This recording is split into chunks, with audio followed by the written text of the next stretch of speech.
Jesse Kinch, take one.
I feel like writing songs is both derivative and both coming from somewhere else.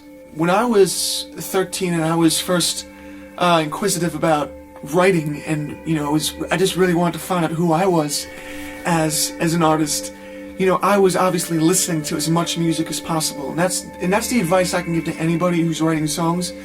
You have to be a good listener. Listening is just as important as performing, because what you listen to is what's going to come out of you.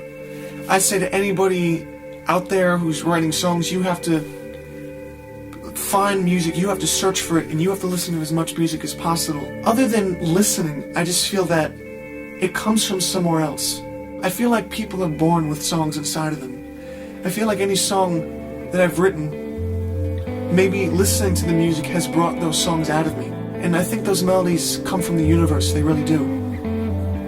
A lot of people always ask me, do you consider yourself an old soul? Do you consider yourself, what do you think of yourself?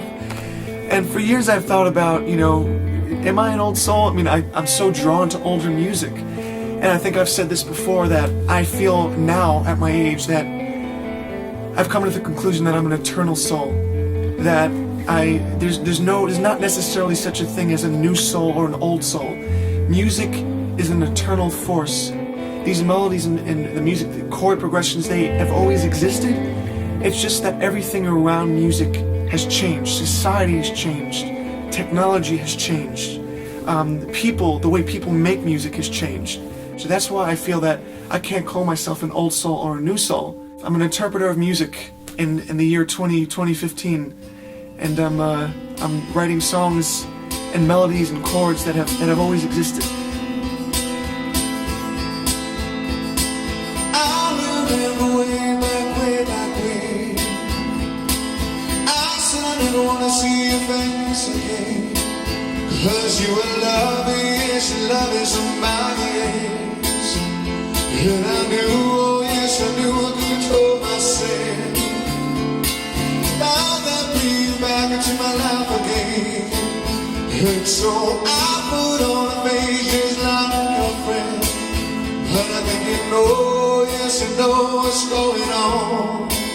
It isn't me, oh yes it's me, I know it's wrong. But I will never be your stepping stone. Take it all or leave me alone.